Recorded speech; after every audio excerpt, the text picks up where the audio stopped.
The envelope came late, tucked between a gas bill and a coupon flyer like it had no urgency. I picked it up with one hand, still holding my grocery bag in the other. At first, I didn't even recognize the handwriting on the front. It looked rushed, my name misspelled, the E in Celestina replaced by an A. The last name was right, though, Summer. Can't mistake that. My family had always been meticulous about image. It struck me like a cold splash. Maybe the details didn't matter anymore. Maybe I didn't. I set the groceries down and opened it at the kitchen counter. The card was thick, expensive, a gold-trimmed invitation to my sister's wedding. The wording was formal, painfully so. Mr. and Mrs. Percival Gunnis cordially invite you to celebrate the union of their daughter, Athalia Warnos. No dear. No warmth. No mention of me, the younger sister who once helped Athalia study for her chemistry final, who sat beside her through heartbreaks, who used to make her tea without being asked. I reread the names. Athalia Warnos. That part wasn't a typo. That was her soon-to-be married name. But mine was wrong on the envelope and not mentioned at all inside. My chest tightened, not from sadness, but from recognition. I was seeing a pattern I had ignored for years. I told myself, they're probably busy. Wedding chaos. Oversight. But deep down, I knew this wasn't an error. It was who I'd become to them. A sticky note slid out as I tilted the card. Neon pink, in my mother's cursive. Please come early. Athalia wants help with the setup. No, please join us. No, we'd love to see you. Just a task. A job. The kind they'd always given me under the guise of family duty. That post-it hit harder than the formal invitation. It wasn't a request. It was logistics. I wasn't being invited. I was being summoned. It took me back. 3 years ago at Athalia's engagement dinner, I'd arrived early, just like I was told. I helped set up the dessert table, refilled champagne flutes, and calmed the florist when the centerpiece went missing. Then, during the photo session, I was nowhere to be seen in the pictures. Not one. When I asked about it, Mom waved me off. Oh, honey, it was such a rush. We didn't get everyone. It wasn't everyone they forgot. It was me. That pink note sat heavy in my hand. Athalia wants help with the setup. Not a word about celebrating, reconnecting, laughing. No hint of joy, just instructions. I stared at it, then the invitation, then the kitchen window above my sink. Outside, the wind moved the tree branches gently, and the sunlight hit the glass like a slow exhale. I thought about the role I'd played my entire life, the practical sister, the helper, the one who didn't make a fuss. Athalia was the shining one. The one with school accolades framed in the hallway, the one who never arrived without a dramatic entrance, the one who could laugh too loud at a dinner and still be adored. Me? I was the quiet fix-it person. The one they called when the Wi-Fi went down or the cake delivery was delayed. I never needed to be in the photo, but somehow, I always noticed when I was cropped out. I held the note again. Maybe I shouldn't go. Maybe this was my sign to step back, to protect whatever dignity I had left. But another thought followed close behind. If I didn't go, they'd win. They'd say, "Oh, Celestina, she didn't even show. She's always been distant." That was the narrative they preferred, that I was the one pulling away. And the truth? I had always leaned in. I had just never been welcomed in return. I sat down at the kitchen table, folded the card and the note, and placed them gently in a drawer next to the appliance manuals and takeout menus.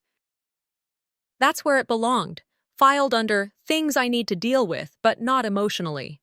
A memory floated in from a book I read once, maybe something by Audre Lorde. Silence is golden, but it's also a form of erasure.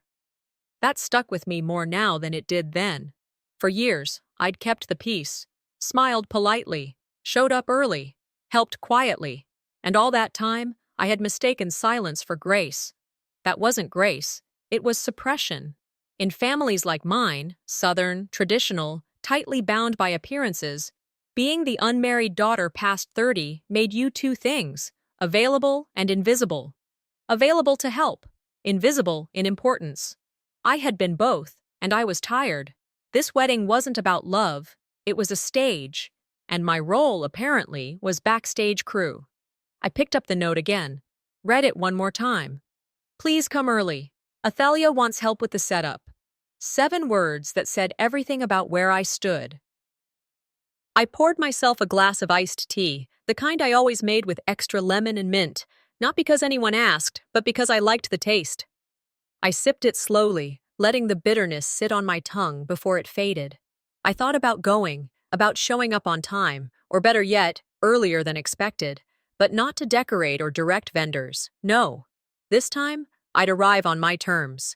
I would wear something that made me feel powerful, not polite. I would bring a notebook if I had to, but not to track logistics, to observe, to remember, because this time, I wasn't going to play the part they wrote for me. I wasn't there to be helpful. I was there to be seen. I stood up, straightened my spine, and looked out the window again. The sunlight had shifted. The air smelled like jasmine from the neighbor's yard. I folded the pink note and tucked it into my wallet. They wanted me early. Fine. But they'd better be ready. If they want me to arrive early, they'd better be ready to see me clearly. The morning of the wedding, Charleston's air was thick with humidity and anticipation. I arrived early, of course I did. The note in the invitation had made it clear, Athalia wanted help. Not hoped, not requested, wanted. So I pulled into the venue parking lot just after 9 a.m., dressed in a light blouse and slacks that could pass for either guest or staff, depending on who was asking. The front entrance buzzed with activity. Florists adjusting centerpieces, servers in black ties unloading crates, someone arguing over napkin folds near the bar setup. As I stepped through the main doors, a woman with a clipboard looked up and gave a practiced smile. "You here for setup?" I hesitated for a breath. "Actually, I'm the bride's sister." Her expression didn't change. "Great. If you could help check the floral count in the reception room, that'd be perfect. We're a bit behind." Before I could say anything, she turned and gestured toward the double doors leading to the ballroom. It was like being waved through security at an airport. Not quite welcome, but not worth stopping either. Inside, the air was thick with lilies and chilled air conditioning. I moved toward the edge of the room, watching staff set the long tables, align the chairs, pour water. As I approached a woman arranging table garlands, she looked up with a polite nod. "Are you the coordinator? You look organized." This time I smiled, but it didn't reach my eyes. "No, I'm the bride's sister." "Oh," she said, then gave me a once-over. "Well, you've got that vibe." I stepped aside, choosing not to respond. I didn't need to correct people anymore. If they thought I was staff, it was only because I was always doing the work, never seated at the head table. After a while, I wandered over to the seating chart displayed on an easel, names typed in all caps, arranged neatly in little boxes like chess pieces. My eyes scanned quickly. Table 12, Celestina Summer. Near the back. Right by the kitchen entrance. 12. That number meant nothing to me, but the location said everything. I walked over to the physical table, confirming what I already suspected. It was positioned closest to the swinging double doors, where servers would be rushing in and out all evening. The seats around it were filled with names I barely recognized, plus ones of extended relatives, colleagues of the groom, not a single person I knew well. I pressed my fingertips lightly against the white linen. I wasn't seated with family. I wasn't even seated with friends. I was filler, functional. Taking a slow breath, I straightened my back and murmured a line I'd once underlined in a dog-eared book. "You may not control all the events that happen to you, but you can decide not to be reduced by them." A server passed by and glanced at the table. "Ma'am, are you coordinating this section too?" I paused, then shook my head. "Just here to eat." He nodded, unconvinced. I stood there a moment longer, then moved through the reception hall slowly, not as a guest, not as staff, but as something else entirely. Observer, maybe. Noticed and unnoticed at the same time. Athalia stood by the bar with 2 bridesmaids, directing someone about lighting angles for the photo booth. She waved her hands with the kind of ease only people used to being listened to have. The hem of her dress was perfectly steamed, her hair curled and sprayed into place. She caught my eye for half a second but said nothing. Percival, our father, brushed past me on his way to the front of the room, where he greeted the venue owner like they were old friends. He didn't pause, didn't offer a nod. If I were a wall sconce, I might have gotten more acknowledgement. Near the restrooms, a woman in a coral dress stopped me. "Hi, do you know where the bathrooms are?" I pointed with a smile. "Straight past the staircase, left door." She gave me a grateful look. "Thanks. You're doing a great job with everything." I blinked. "I'm just trying not to be in the way." She laughed politely and disappeared down the hallway. I stood there, half smiling at nothing. That was it, wasn't it? Not in the way, not noticed, not remembered, just not disruptive enough to be dealt with. I stepped outside for air, letting the door click shut behind me. The breeze was a welcome shift, even if the scent of floral arrangements clung to my clothes. A server walked by with a tray of empty glasses and paused, reaching into a cooler. "Here," he said, handing me a bottle of water. "Thanks," I said, surprised. "You looked like you needed someone to see you." I looked at him, really looked. He didn't mean anything more than what he said, but somehow, that made it more honest. I nodded, accepting the moment, and sipped slowly. The plastic cap creaked with each twist, grounding me. When I walked back in, I passed the photo area. Athalia stood there with our cousins, throwing her head back in laughter for the camera. I watched from behind the display curtain. No one called me over. Back at table 12, I sat and stared at the place card set in front of me. Celestina Summers. An S, not even my name, just a general idea of it. The misspelling wasn't personal, but in some ways, that was worse. Personal would have meant they noticed me. I took out my phone and typed a quick message to Meredith. "I think I understand now. This isn't neglect. It's intent." She replied within seconds. "You okay?" I stared at the blinking cursor, then typed, "I will be." Across the room, a photographer was lining up the immediate family for formal pictures. Percival adjusted his tie. Lavinia checked her lip gloss. Athalia stood front and center. They didn't glance toward table 12. As I set my phone down, the last thing I noticed was the waitstaff quietly delivering the wine for tonight's toast. Glasses filled to different levels, one in particular being handled more carefully than the others. What I didn't realize then was that even the wine had been carefully chosen, and not just for flavor. The sun had climbed higher by the time I made my way back to the side terrace. From the edge of the garden, I saw Athalia standing with our mother, both smiling like professionals for the photographer. The lace train of her dress was pinned delicately, and Lavinia was adjusting the veil like she hadn't complained about the humidity just 20 minutes earlier. I stood behind a hedge, just close enough to hear faint instructions. "Tilt your head a little. Now look down. Now at Mom." Perfect. It was all so rehearsed. Watching them felt surreal. They looked like the kind of mother-daughter duo you'd see in wedding magazines, poised, polished, untouchable. But all I could think about was a memory I hadn't touched in years. I must have been 9, maybe 10. Mom had come down with the flu, bedridden for days. Athalia was still in diapers. It was me who changed her, who made scrambled eggs when no one else was home, who kept her entertained with paper dolls until she fell asleep. And I did it because no one else was around. Not once did I hear a thank you, just, "You're such a helpful little girl." I didn't understand back then that helpful was code for invisible. I turned to leave the scene, brushing past one of the wedding coordinators carrying a clipboard and a harried look. "Oh, sorry," she muttered, then did a double take. "You always seem to know where things are. You should have been the planner." I didn't correct her. What was the point? Let them all think what they wanted. I wasn't here to educate anyone. I was here to watch and remember. As I stepped out of the path of a delivery man rolling a tray of hors d'oeuvres, I checked my phone. A single message blinked on the screen. Liam. He was the florist's assistant for the event. We hadn't seen each other much since high school, but there'd always been something grounded about him. Someone who never needed attention to prove he mattered. His message read, "You good? Overheard Athalia earlier? And she was talking about your seat, said you should have been with the kitchen staff."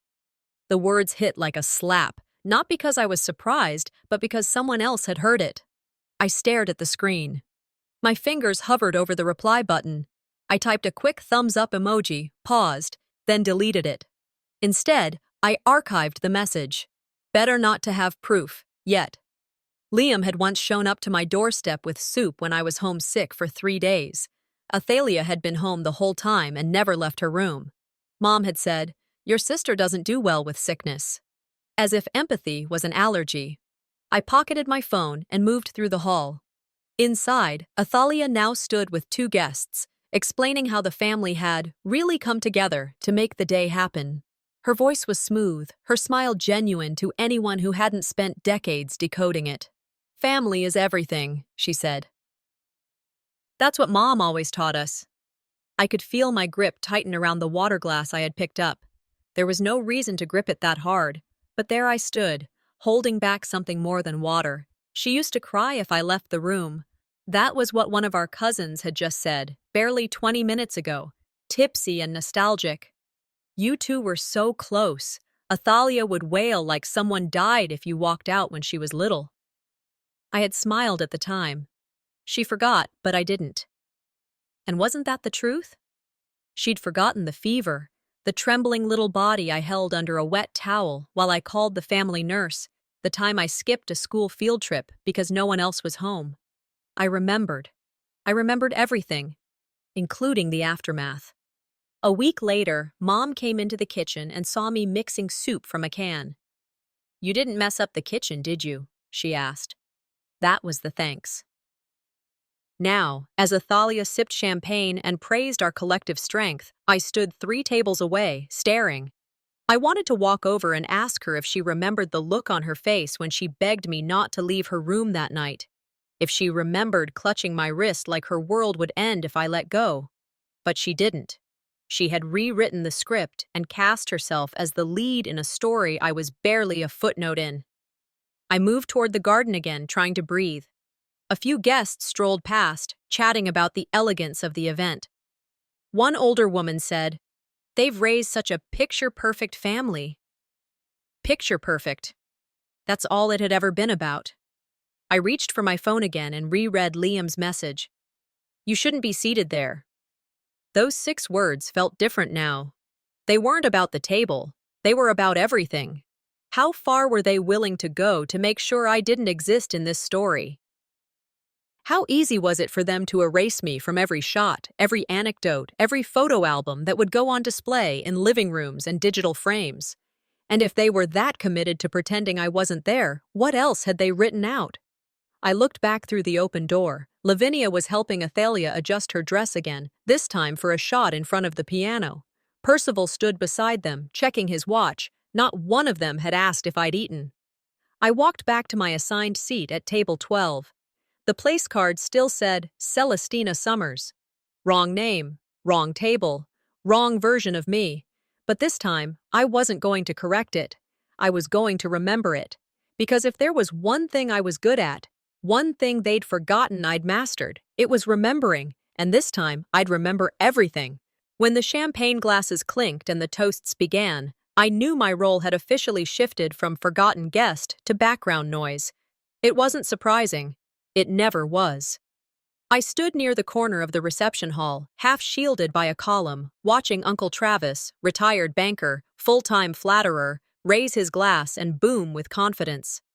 This day is the culmination of family love and generosity," he said, beaming. "And let's not forget the tremendous gift this home is, the starting ground for Athalia and Grant's new life, a tribute to her parents' endless giving." Applause. Warm, enthusiastic applause. I watched Athalia glow under the light, arm around our father's back, chin tilted just slightly, perfect for the photos. Lavinia dabbed at the corner of her eye with a handkerchief, always the pageant-perfect mother. And me? I was still standing next to the dessert station. The home everyone was clapping for, the grand white-columned estate now registered under Athalia's name, was financed in part by a loan I had quietly co-signed 5 years ago. Back then, their credit had taken a dip after a failed real estate venture my father didn't want to explain. I had the better rating, a steady income, no late payments. So naturally, as the youngest, I was asked to step up. Not begged, not persuaded, instructed. "It's just paperwork," Dad had said over lunch. You'll barely notice, and it's for the family legacy. No thank you followed. Just, you did the right thing. Now that very house was being praised as a selfless parental gift, and Athalia's name sat alone on the deed. I knew, because I checked. Public record doesn't lie. As the crowd moved to refill glasses, I stepped outside for air, trailing behind a few distant cousins. The sky had dimmed, painted with soft streaks of lavender and fading gold. I leaned against the stone balustrade near the garden fountain and let my eyes fall shut. I remembered wiring Athalia over $40,000 during her junior year at college. Her scholarship had been revoked, something about not meeting GPA requirements. She called me crying, frantic. I had just signed a new contract and had the savings. You don't need to explain, I told her. I'll handle it. I did. The transfer cleared the next day. Not once did she bring it up again. Our father had called it a reallocation of family resources. Lavinia, in a half-laugh, had warned me, don't use this to keep score, darling. That's not what family is about. But the scoreboard was real. It just didn't have my name on it. Last month, during the bridal prep chaos, I overheard Athalia tell one of her friends, I put myself through Harvard. Not in the cute worked two jobs kind of way, but real grit. I had to leave the room before I said something I couldn't take back. I didn't want a statue. I didn't need her to sing my name to the press. I just didn't want to be painted as someone who hadn't mattered. I didn't loan it to her, I whispered into the dusk. But it still cost me. Two cousins strolled past, deep in conversation. I heard the house was gifted by their dad, one said. Athalia always lands on her feet, doesn't she? She does, the other replied. Everything just works out for her. I stepped forward, calmly, deliberately, just close enough for them to hear. It was refinanced using someone else's credit score. They blinked, startled. I didn't wait for a response. I turned and walked back toward the venue. Inside, the music had resumed, soft jazz now, and the dance floor was being prepped. I passed the gift table, pausing briefly as I watched someone tape down a ribbon on a large silver box. Excuse me, a young woman in a company shirt said, looking up. You look familiar. Are you one of the planners? I smiled lightly. Oh, you could say that. I financed the venue, unofficially, of course. She laughed politely, unsure if I was joking. For once, I didn't explain. I walked toward the back of the room and took a glass of champagne from the passing tray. The bubbles danced in the light, effortless and bright. I sipped slowly, listening to the clinking of forks against glasses. A hush fell again. Athalia stepped up to the microphone. Her voice rang clear, confident. I want to thank everyone who helped make today happen. To my mother, who crafted every detail of this day with love. To my father, who built this dream house from scratch. And to our friends, who showed up and supported us every step of the way. More applause. A soft cheer from the back. Someone wiped away a tear. She smiled again. It's because of all of you that I get to start this journey in a home built from legacy and love. Not a word about me, not a breath, not even a sideways glance. I stared into my glass, watching the carbonation flatten into stillness. She erased me, I thought, and they helped her draw the outline. The applause swelled once more. I raised my glass, not in celebration, but in clarity. They thought I was just an old story they'd closed the book on. But they forgot one thing. When you try to erase someone who holds the receipts, the ghost never disappears quietly. The sun was beginning to bow out, casting that warm golden light wedding photographers chase like a paycheck. Everything looked perfect in that hour. Guests glowing under the patio lights, glasses sparkling like props in a movie set, and Athalia, center stage as always, raising her flute of champagne with the poise of someone who had been practicing since birth. Before we eat, she began, her voice carried easily across the courtyard without needing a microphone.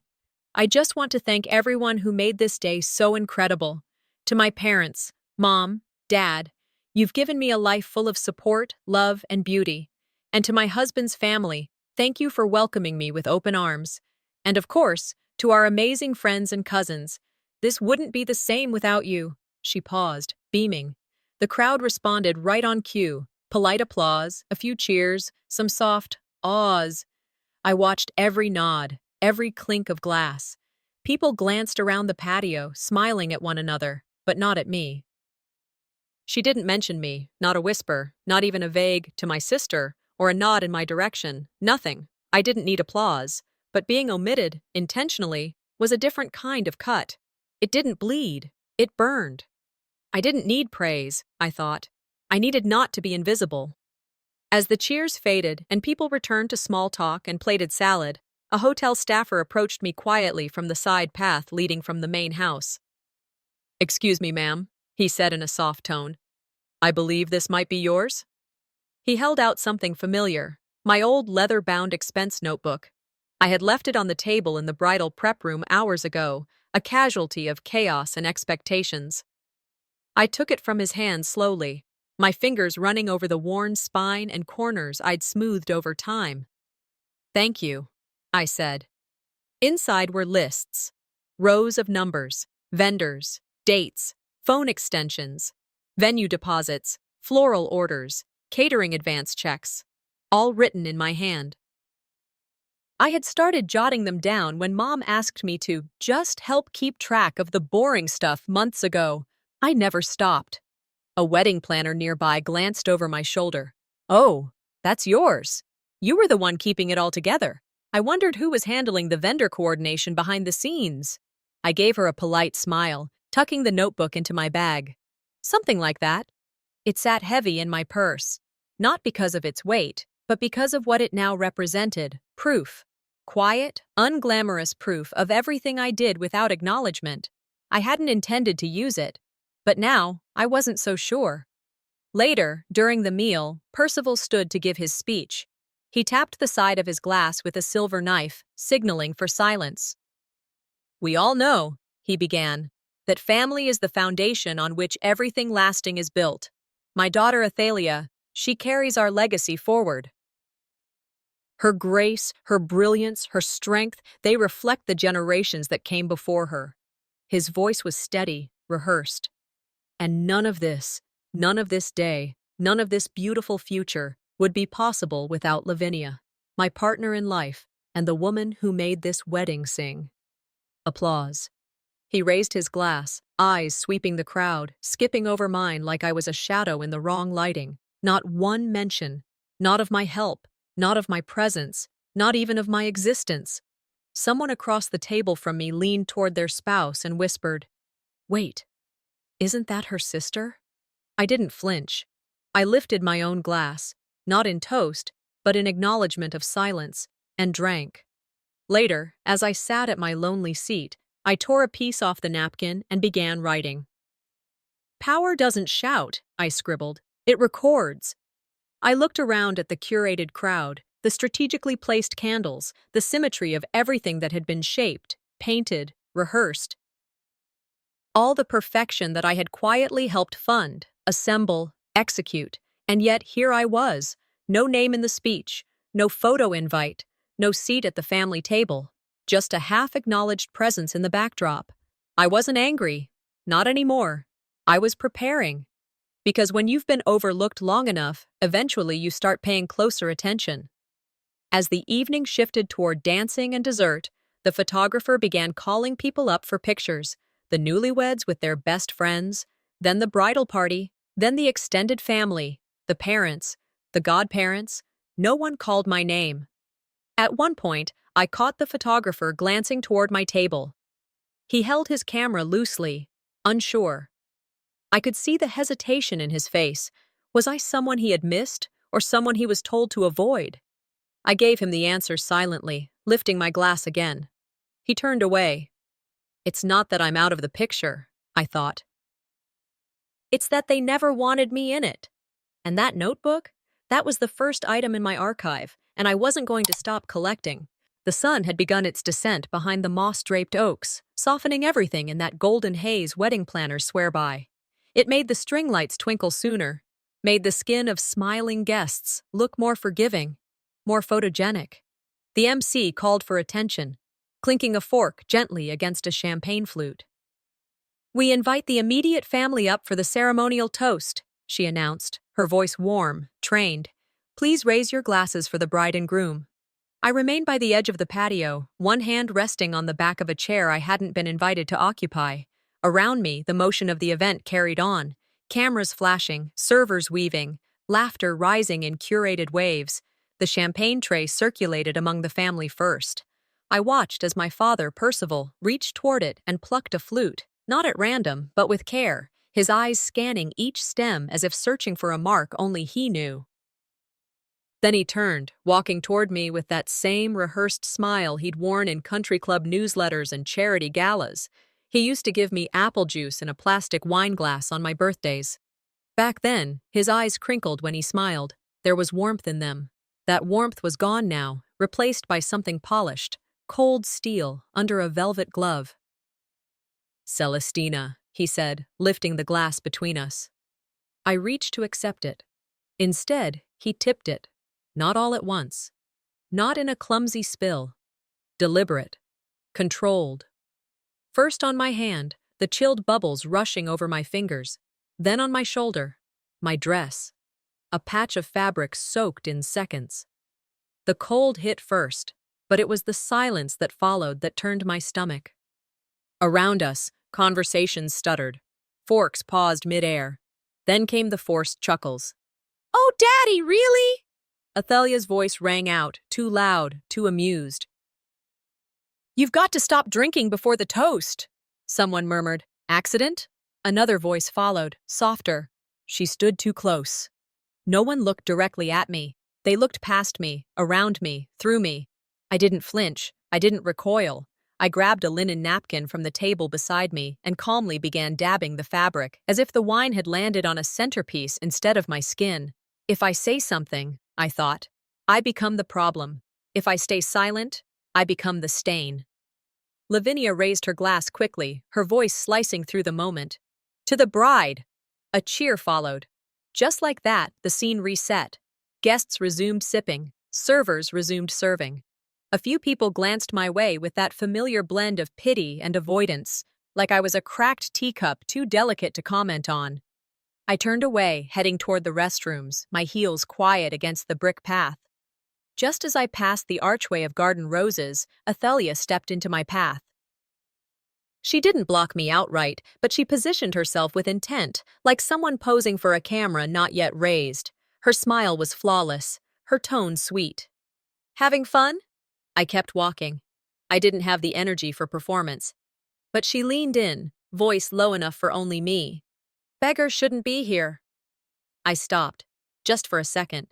She kept walking, her hair bouncing slightly, that champagne glass still in hand. She didn't wait for a response. She knew she didn't need one.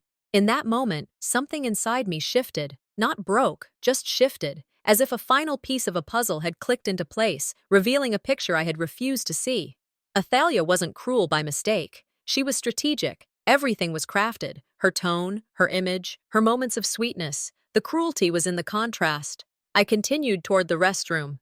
Inside, fluorescent lights buzzed overhead. I locked myself in the far stall and peeled the napkin from my palm, damp with wine and something else. Shame, maybe. No, not shame. Recognition. When I stepped out to the mirror, a teenage girl stood beside the sink. One of Grant's nieces, I assumed. She looked at me, hesitated, then mouthed, "Are you okay?" Before I could answer, her mother walked in and gently pulled her away by the shoulder, not making eye contact with me as they exited. Back alone, I rinsed my hands under the tap, the water running red-tinted from the champagne. People say silence is golden, but it can also be suffocating. A borrowed quote surfaced in my mind. Something I'd read long ago, probably in college. Most people don't look away because they don't care. They look away because truth makes them complicit. This wasn't a spill. It wasn't an accident. It was a display, a warning, and maybe, to them, a joke. But to me, it was the moment the thread snapped.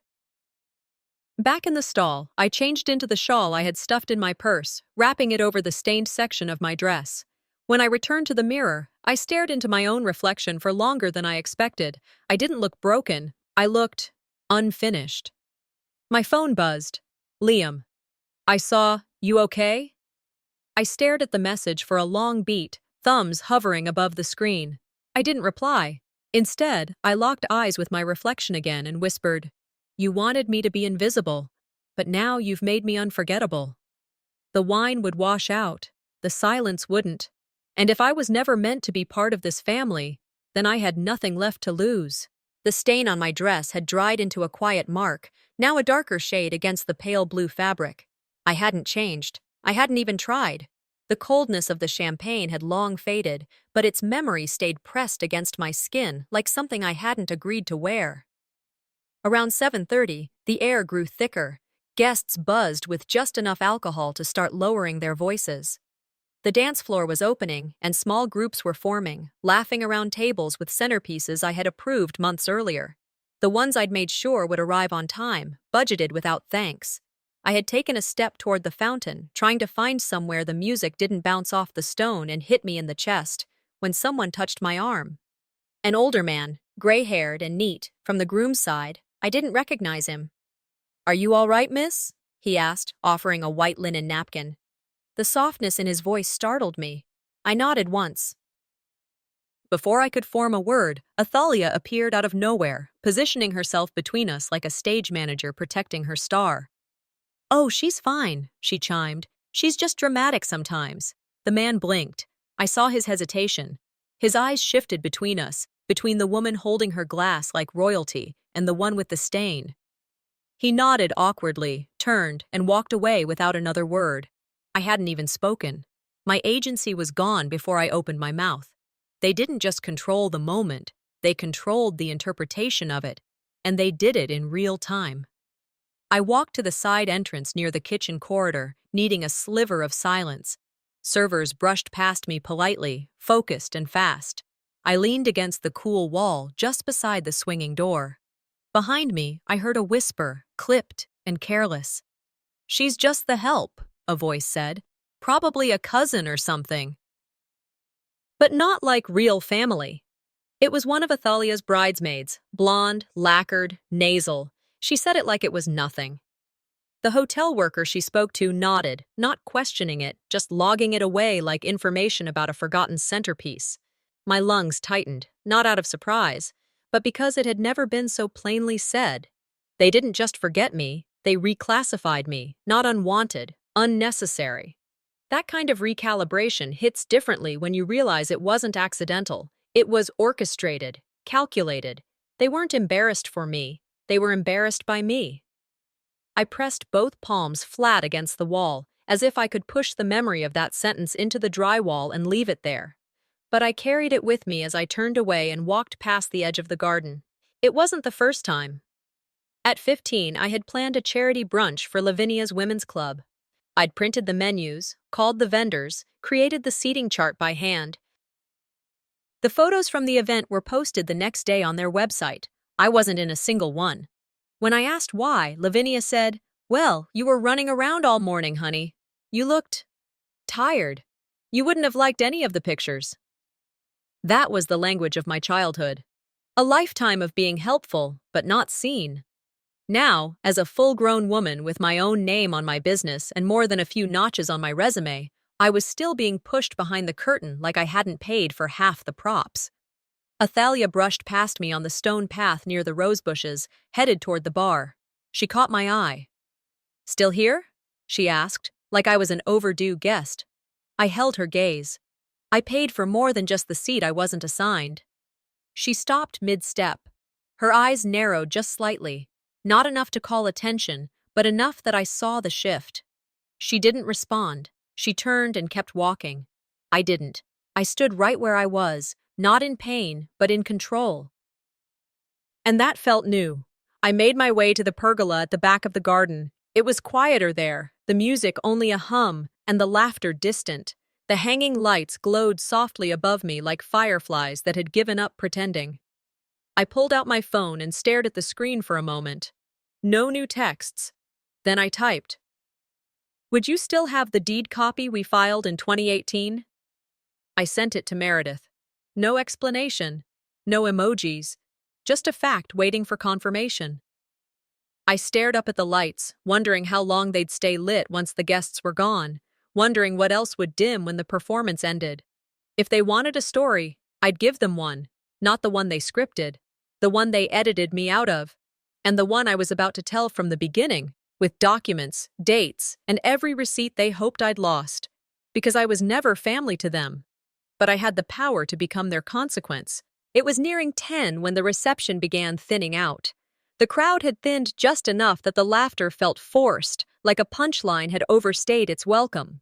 Dessert plates were mostly empty, coffee cups half filled and cooling on linen tablecloths. The buzz of clinking silverware and distant music had faded into ambient noise, just low enough for clarity to settle in.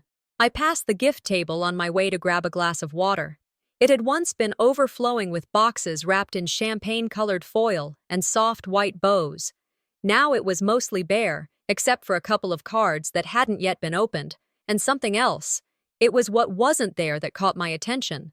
The silver chest I'd sent 2 weeks ago, engraved with their initials, packed with a custom crystal decanter set and a handwritten note that read, "May this house be built on truth," was gone. And not just opened and stored. Gone. Not a card, not a ribbon in sight. I turned to the young woman checking off names at the registry clipboard. "Hi. I don't see my gift on the table. It should have been a silver chest, delivered last week." She scanned her list. "What name was it under?" "Celestina Summer." She frowned slightly, flipping to another sheet. Not here. Maybe it got lost in transit?" "No," I said, a little too quickly. "It was signed for. I have the tracking receipt." She shrugged. "Sometimes things get shuffled around." I stepped back, pulled out my phone, and typed a message to Liam. "You dropped off the silver chest, right?" The response came almost immediately. "Yes, hand-delivered it to your mom myself. She said she'd place it personally." I stared at the text. "My mother." "Of course." I turned and walked calmly toward the bar, but my legs moved with a new current, controlled but charged. This wasn't the first time something I had given vanished. Years ago, it was my name on the church bulletin after donating for the holiday fundraiser, only it wasn't. Somehow, it was listed as anonymous, even after I'd signed the envelope. Then it was the thank you cards from the scholarship gala. I coordinated the event, but Athalia signed everyone with her name alone. It had always been like this. I didn't disappear. They made me disappear. I headed for the back corner where the media team had set up. A simple folding table near the soundboard, a few laptops open, a pair of headsets resting beside an untouched cheese plate. "Excuse me," I said. One of the editors, a 20-something woman with a focused expression and a neat bun, looked up from her screen. "I'm Celestina, the bride's sister. May I see the preview video you've been showing?" She nodded politely. "Sure thing." She clicked through a few folders and played a short clip on the monitor. Upbeat music, flowing visuals. Athalia walking down the aisle, Lavinia tearing up, Percival adjusting his cufflinks, the groom's toast, guests twirling under the string lights. But not me, not once. I waited until the video ended. "Maybe I left early," I said, careful not to let my voice crack. The woman offered a sympathetic smile. "That happens more than you'd think. We just use whatever ends up in the highlight folder." I paused. "Could I send you a picture of what I wore, just in case I'm in any of the raw footage?" "Of course." I pulled up a photo and handed over my phone. She forwarded it to a younger guy, probably an intern, who tapped a few keys. After a few minutes, he looked up. "Found a couple of shots, but they weren't flagged for final edit." "Weren't flagged?" "They were removed, probably because they didn't match the visual flow." I nodded slowly, eyes locked on the screen. "So it wasn't omission," I whispered to myself. "It was editing." The woman heard me but said nothing. I thanked them and stepped back, letting the space fill with other voices. My fingers moved instinctively, phone in hand, photo roll open. I created a new album, just in case. First, I added a photo of the expense notebook, then a screenshot of Liam's text confirming delivery of the gift. My RSVP screenshot, clear, time-stamped, and received. And finally, the folder name I saw on the editor's screen. Final highlight, no extras. The name itself was enough. I added a quote to the album title. "When they say they don't recall, make sure you do." The night was ending, but the noise inside me hadn't settled. The evidence was there, not loud, but layered, not printed, but undeniable. I moved to the lawn just outside the main hall, where the cool night air brushed against my collarbone. The stars above were soft, unobtrusive. The kind that don't scream for attention, but are always there if you bother to look up. I opened my texts. "Do you still have your contact at the Tribune?" I typed to Meredith. I didn't add anything else. She would know what that meant. My thumb hovered before I hit send. Then I did. My fingers trembled slightly, not from fear, but from focus. They built a picture-perfect wedding, but they forgot I used to be the one holding the camera. By 10 o'clock, the courtyard had dulled to a soft hum. The band was packing up, the waitstaff cleared dishes with quick precision, and guests were trickling out in pairs, their voices quieter now, blurred by wine and fatigue. The fairy lights blinked lazily overhead, like they too were ready for this show to end. I stayed back, pretending to help gather programs from the guestbook table, but really, I was waiting, giving space, letting the noise settle. There's something powerful about being the last one to leave. Something honest. The performance thins, and what's left is what people actually think when they stop performing. I walked slowly past the floral arch that had framed Athalia's vows, now slightly wilted, petals dropping like punctuation.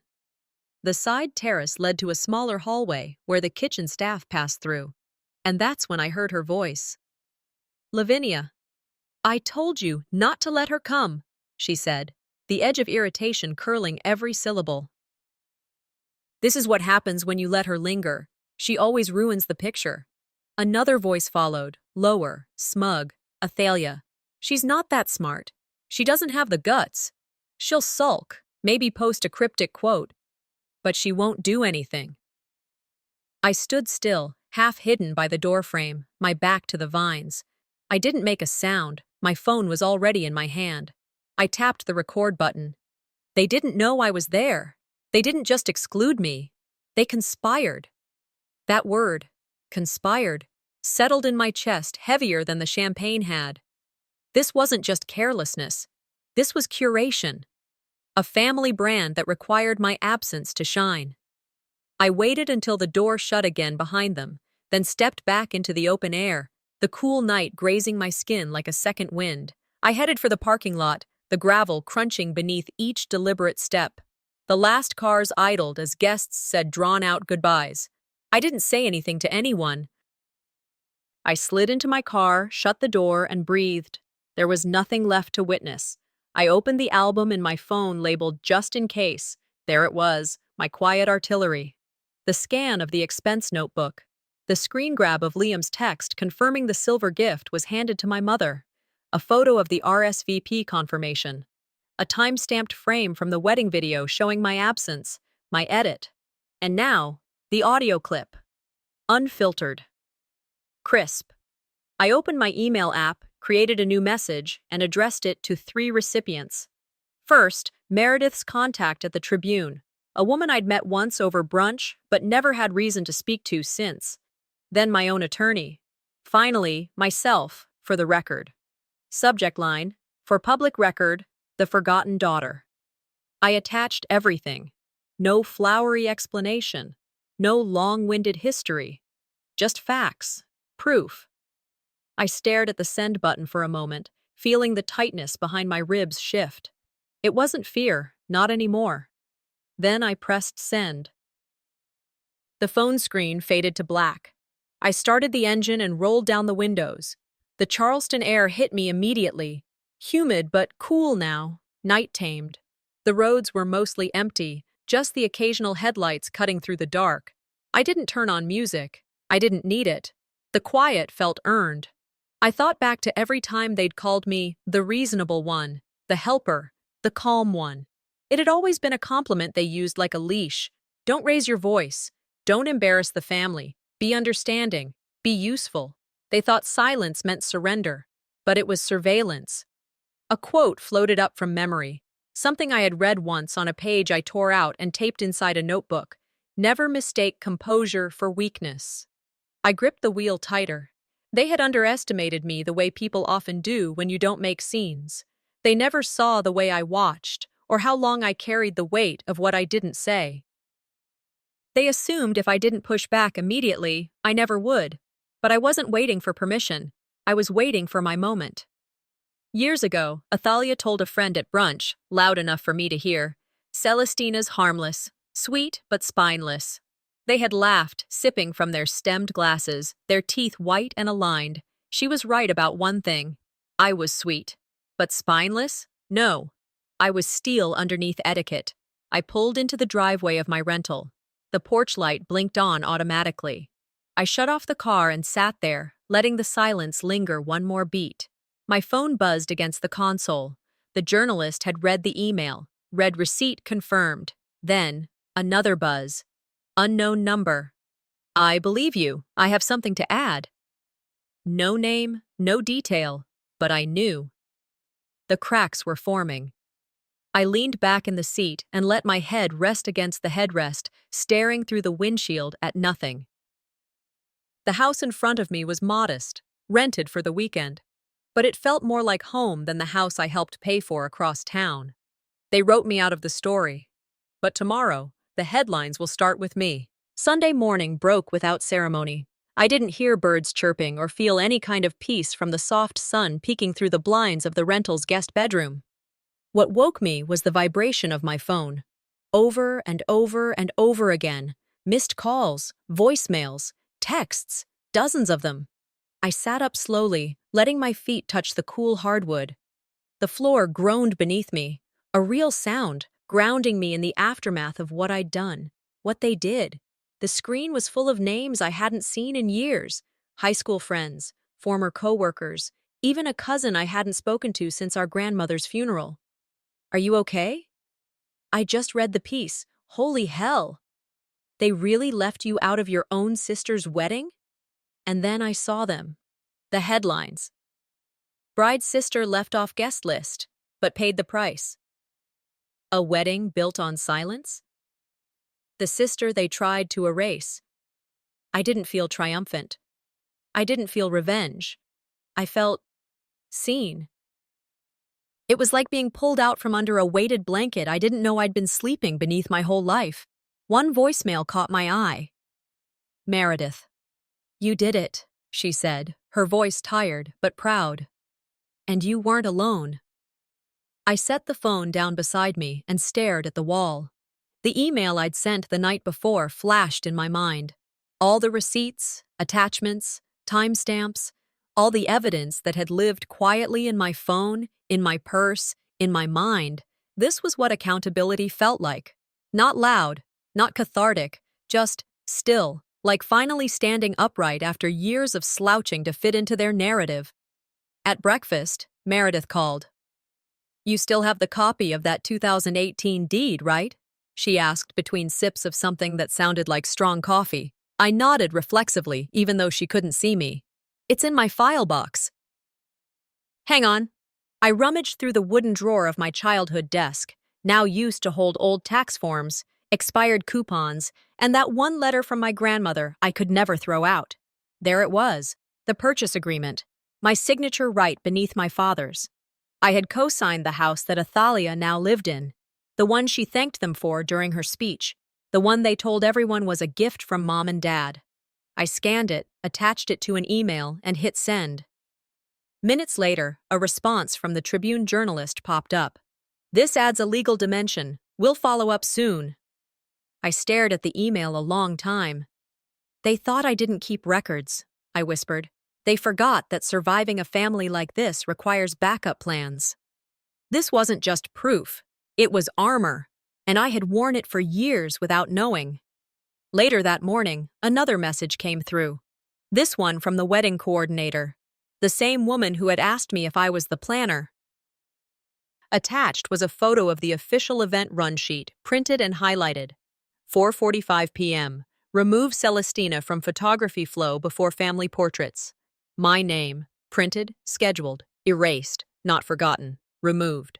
I forwarded the photo to my lawyer and added it to the folder on my phone I now called intentional erasure. The feeling that followed was not rage, it was precision. Around noon, Athalia posted an Instagram story, It was a boomerang of her twirling in her dress, overlaid with a caption that read, "Don't believe everything you read. Family should stay private." The likes were already climbing by the second. I watched it twice, then reposted it with one line, "Truth doesn't need privacy, it needs daylight." For the first time, I didn't feel the sting of guilt, the one I'd grown up with, the kind that makes you second-guess every truth just because someone else refuses to acknowledge it. No, this was clarity. Later that day, as I folded laundry and let the calm settle into the corners of the rental house, I saw another message come through. Message request from an unknown number. "I was your sister's college roommate. I have something you might want to hear." I clicked accept. Not reply. Not yet. I let the weight of that sentence rest against my chest like a stone warming in the sun. I wasn't surprised. I wasn't skeptical. I was ready. I stood in front of the bookshelf where I had, years ago, placed the only family photo I kept. A glossy frame of us, me, Athalia, our parents, taken at a gala when I was 16. I remembered that night well. I had skipped a school trip to be there. My mother told me the dress I picked was safe. My father said nothing. Athalia had smiled wider than usual. I picked up the photo now, looked at my face in the corner, smiling, yes, but just enough to be palatable, just enough to not disrupt the frame. I turned it over. The backing popped off easily. I slid the photo out and placed it face down in the drawer. The frame went back on the shelf, empty. The world was finally listening, and I was just getting started. I sat at Aunt Meredith's kitchen table, the one with the chipped corner and coffee rings from years of quiet mornings, scrolling through messages that pinged into my phone like a chorus I hadn't asked for. They ranged from support to outrage, some from people I hadn't spoken to since college, others from neighbors I barely remembered. Screenshots of news headlines flooded my inbox, blogs, regional news, even a national feature. It was surreal watching the story of my family unravel in font sizes and pull quotes. And then came a video message from my father, sent through his assistant. He didn't even have the nerve to call himself. He stared into the lens for 5 seconds before speaking. This wasn't necessary. That was it. No apology, no recognition, just a sentence crafted from ego and shame. A minute later, Lavinia's name popped up in a new message. We were only trying to protect the family name. I let the words sit on the screen. Protect the family name. From what? Oh, from me? The daughter who cleaned their messes, signed their loans, and stitched herself into the parts of their lives they never wanted to acknowledge. I forwarded both messages into my archive folder. No reply. No energy wasted. Even now, they defend what they destroyed. By noon, the sun had carved lines across the kitchen tile. I was still in my robe, hair tied up, cradling a chipped mug of tea that had gone cold while I read the same text from Athalia for the 5th time. I didn't think it would get this far. I was wrong. It wasn't an apology. It was fear with punctuation. I typed out, "You erased me for years. This is just the echo." Then I hit send. Across from me, Meredith chuckled softly. "Sometimes closure isn't clean," she said, cutting her toast. "Sometimes it's a burned bridge you're glad you crossed." I nodded, more to myself than to her. Later that afternoon, I reread the Tribune article. It wasn't sensationalized. It was careful, precise, just like me. It told the story factually. It used documents, quotes, timelines. My name was spelled correctly. My voice was finally centered. Not bitter, not dramatic, just heard. Around 3, I took a walk down the Battery, the wind teasing loose strands of my hair, the cobblestones still warm beneath my sandals. Tourists passed with cameras and ice cream cones. Life, untouched by the weight of secrets. I kept walking, watching boats sway on the water. A man threw a stick for his dog. A couple argued quietly about directions. The world kept spinning, and for the first time, I wasn't shrinking to keep up. My thoughts wandered back to all the times I had overextended for their convenience. Holidays where I prepped meals no one thanked me for. Birthdays I cleaned up alone. The silence they fed me each time I stepped in to rescue their image. I don't regret giving. I whispered aloud, more to the wind than to myself. I regret who I gave it to. A few blocks later, I stopped in front of a small art gallery. Inside, sunlight poured over watercolor prints and ceramics. I stepped in without hesitation and bought a framed piece titled, "Belonging Begins with Self." I didn't need to return it. I didn't need to hang it in the house I once helped buy. It would hang in my new beginning, wherever that ended up being. That night, back at the rental, I opened the last box I had brought with me from the old family home. I hadn't had the stomach to open it earlier, but now, it felt like time. Inside were photos, loose, some bent at the corners. One of me at age 12, smiling with our old dog Max, both of us draped in a blanket during a thunderstorm.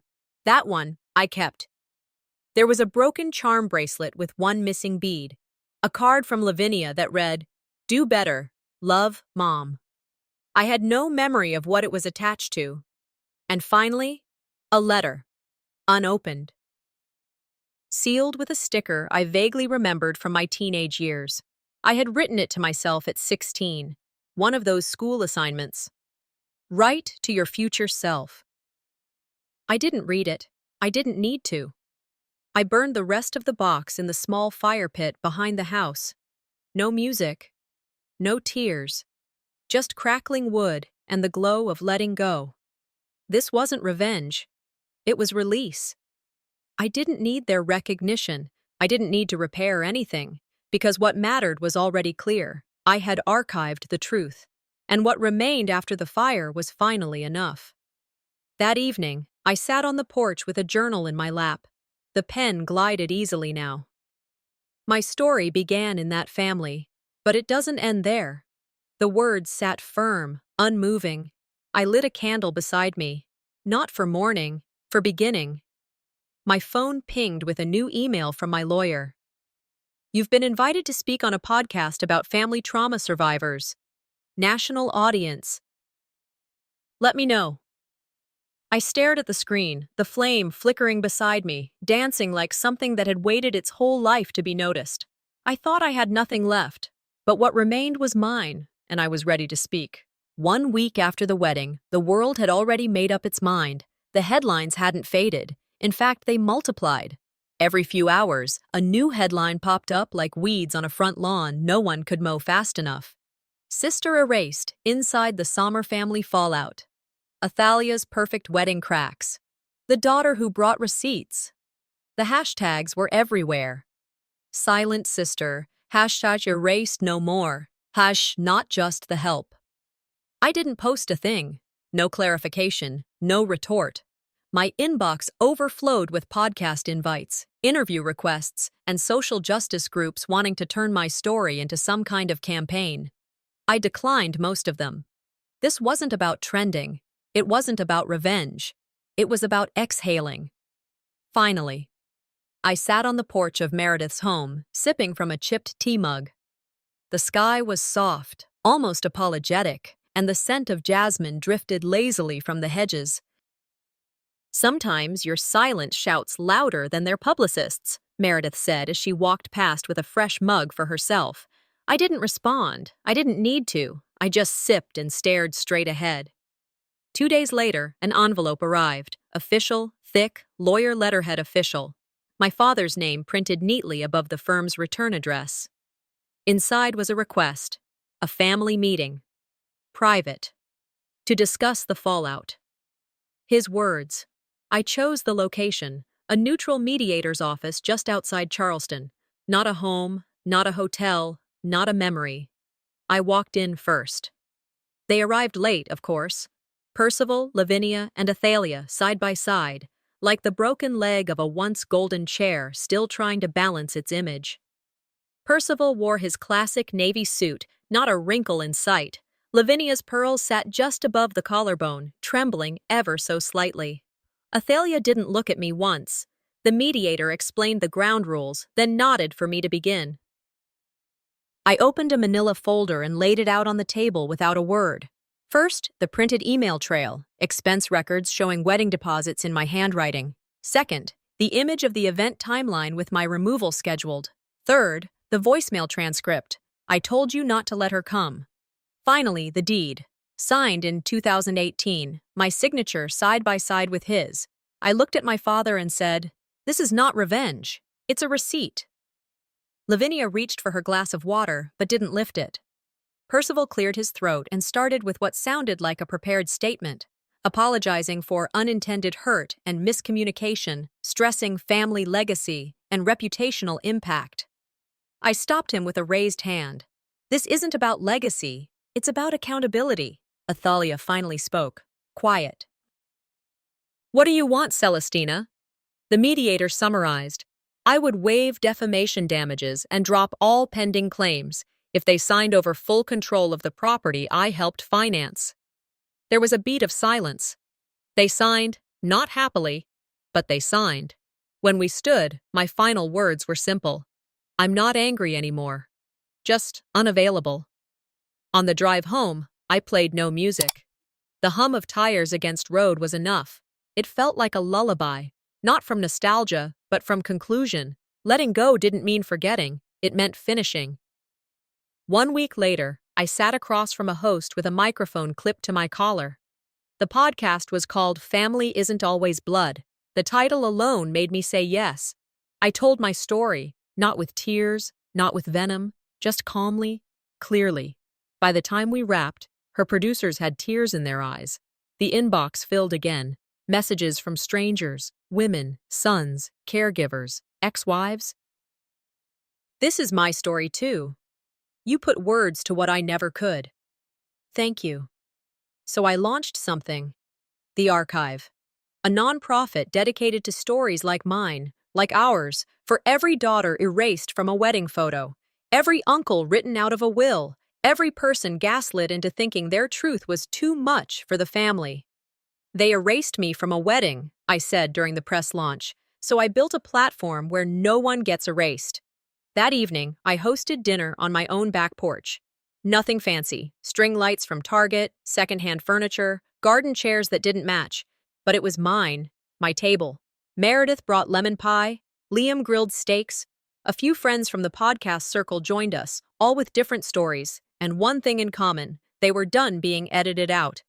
The night hummed with easy laughter, the kind that doesn't need to prove itself. I didn't wait for someone to raise a toast. I didn't wait to be asked to speak. I just looked around, took it in, and smiled. No stage, no spotlight, just a seat. And this time, my name was printed in bold, right at the top.